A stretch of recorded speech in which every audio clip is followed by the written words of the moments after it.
Bismillahirrahmanirrahim. Assalamualaikum warahmatullahi wabarakatuh. Bersama dengan saya Arif Islam. Dan pada hari ini saya nak berkongsi pengalaman saya menjadi seorang warden di sebuah asrama yang menempatkan pelajar sekolah tahfiz di bahagian atas dan di bahagian tingkat bawahnya menempatkan anak-anak yatim dan miskin.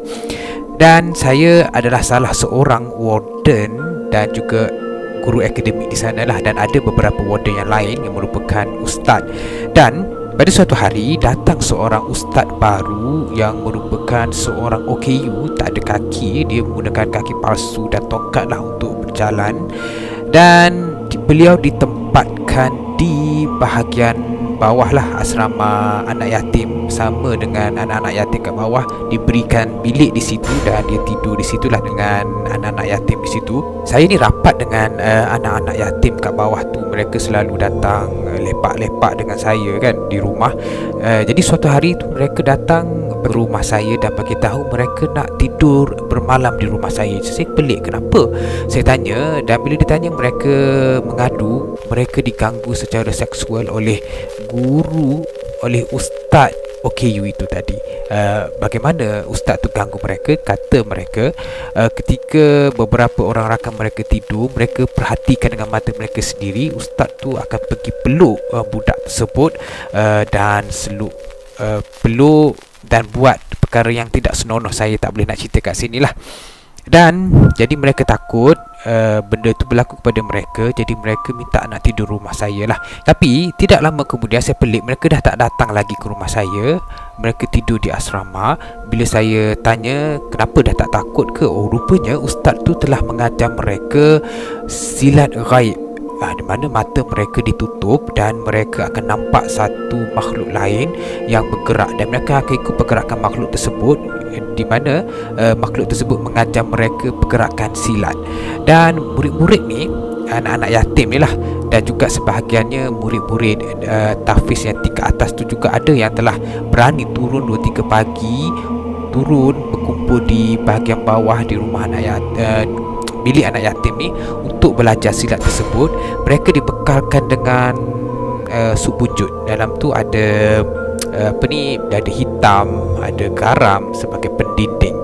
Dan saya jumpa sendiri sup bunjut itu diletakkan di tingkap-tingkap rumah anak yatim tu, katanya untuk menghalang daripada makhluk tu datanglah merasuk budak-budak tu kan, sebab budak-budak tu belajar silat tu secara gaib dengan makhluk daripada mana entah, saya tak tahu.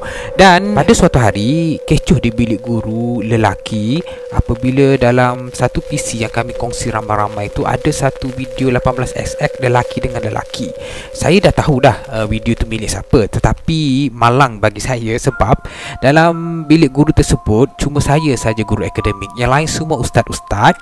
2 orang ustaz tu dah kahwin, seorang ustaz tu gagah perkasa, seorang lagi tu ustaz yang tadi tu lah yang OKU. Tapi saya tahu itu video milik dia. Tapi saya tak boleh nak buat apa. Takkanlah saya nak tuduh dia, orang lain tak akan percaya kan, sebab ustaz bersih di mata orang lain.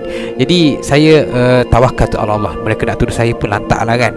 Dan akhirnya perbuatan ustaz mengganggu anak-anak yatim secara seksual telah terbongkar apabila ada beberapa orang anak yatim tak tahan diganggu oleh beliau, telah bersuara, dan perkara ini telah sampai kepada pihak pengurusan sekolah, dan pihak pengurusan sekolah dan pihak pengurusan rumah anak yatim telah panggil mereka untuk disoal siasat dan akhirnya terbongkar.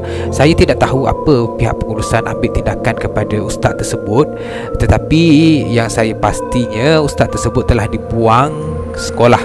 Jadi pengajaran yang saya dapat daripada sini kepada ibu bapa yang ada anak, ajar anak-anak tahu bahagian sulit mereka dan bagi tahu mereka jangan bagi sesiapa pun yang sentuh bahagian sulit tersebut.